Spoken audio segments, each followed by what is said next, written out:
Have you ever read a book that completely changed the way you see the world? For millions, that book is Harper Lee's To Kill a Mockingbird, published in 1960. This masterpiece isn't just a story. It's a profound look into the heart of human nature, told through the innocent eyes of a child. So, grab a seat, and let's journey back to the 1930s in the small, sleepy town of Macomb, Alabama.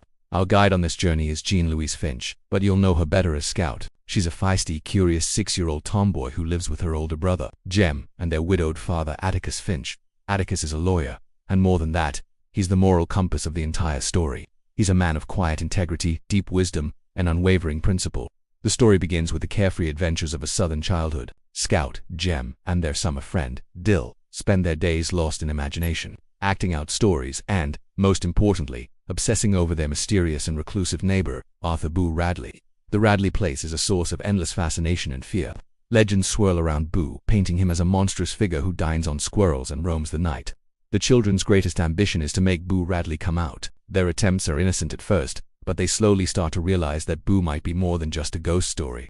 This world of childhood games and neighborhood mysteries is soon shattered by the harsh realities of the adult world. The town of Macomb is deeply steeped in racism and prejudice, and this ugliness comes to the forefront when Atticus is appointed to defend Tom Robinson. Tom is a black man falsely accused of assaulting a white woman, Myella Yu. In the segregated South of the 1930s, this is an impossible case. The town's fury is palpable. Atticus knows he has no chance of winning, but he takes the case because he believes it's the right thing to do. He tells Scout, "Simply because we were licked 100 years before we started is no reason for us not to try to win." This single decision changes everything for the Finch family. Scout and Jem are suddenly exposed to the town's dark side. They are taunted at school, and their family is ostracized. They witness a lynch mob descend on the town jail, ready to take Tom Robinson. In one of the most powerful scenes, it's Scout's innocent intervention, her simple act of talking to one of the men about his son, that diffuses the mob's anger and saves Tom's life. It's a stunning moment that shows how a child's innocence can confront and disarm pure hatred. The trial of Tom Robinson is the novel's centerpiece. Atticus delivers a brilliant and impassioned defense. He methodically dismantles the prosecution's case, proving that Myella Yule's injuries were likely caused by her own abusive father, Bob Yule, and that Tom, whose left arm is crippled, could not have inflicted them. He exposes the Yule story as a lie, a desperate attempt by Myella to cover up her own shame after she made advances on Tom. Atticus's closing argument is a powerful plea for justice, urging the jury to look past their prejudices and see the truth. He appeals to their humanity, asking them to do their duty based on evidence, not the color of a man's skin. But in Macomb, the truth is not enough. The all-white jury, despite all the evidence, convicts Tom Robinson. The verdict is a devastating blow to Jem, shattering his youthful idealism. He can't understand how the people he knows, his neighbors, could be so unjust. This is a crucial moment of maturation for him and for the reader. We see the world through Jem's broken heart, a world where what's right doesn't always win. The fallout from the trial is swift and tragic. Tom Robinson, desperate and having lost all hope, is shot and killed while trying to escape from prison. Bob Yule, despite winning the case, feels humiliated by Atticus, who exposed him as a liar in open court. He vows revenge, spitting in Atticus's face and threatening him.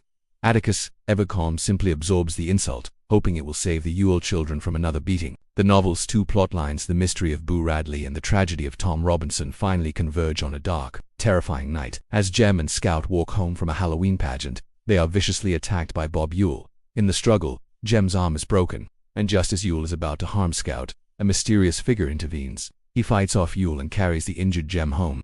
When the sheriff arrives, he discovers Bob Yule dead at the scene. And who is the mysterious hero who saved the children? It is none other than Arthur Boo Radley.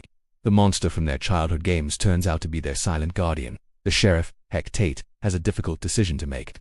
He knows Boo Radley killed Yule in self-defense while protecting the children. But putting the painfully shy and reclusive Boo through a public trial would be a cruel act.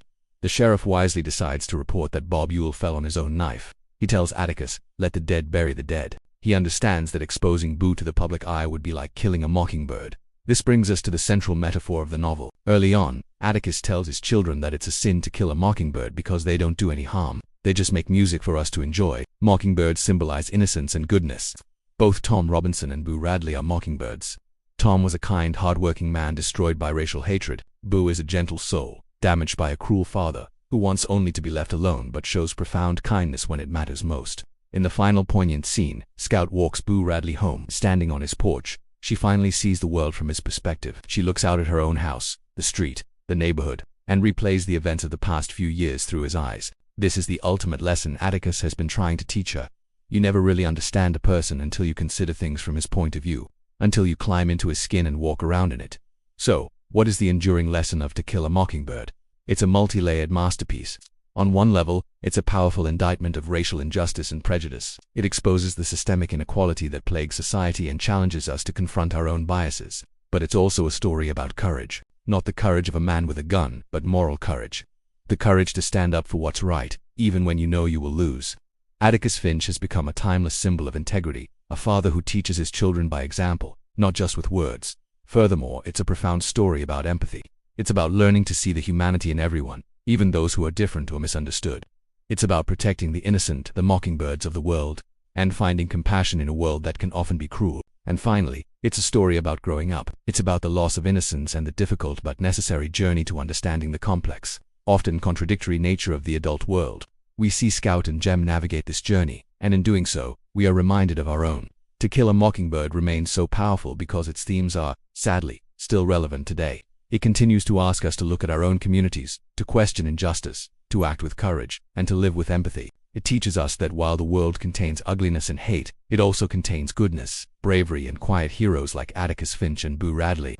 It's a book that stays with you long after you've turned the final page, a timeless reminder of our shared responsibility to stand for what is right. Thank you so much for watching. If this story touched you, please give this video a thumbs up and consider subscribing for more deep dives into classic literature. What lessons did you take from To Kill a Mockingbird? Let me know in the comments below. See you next time.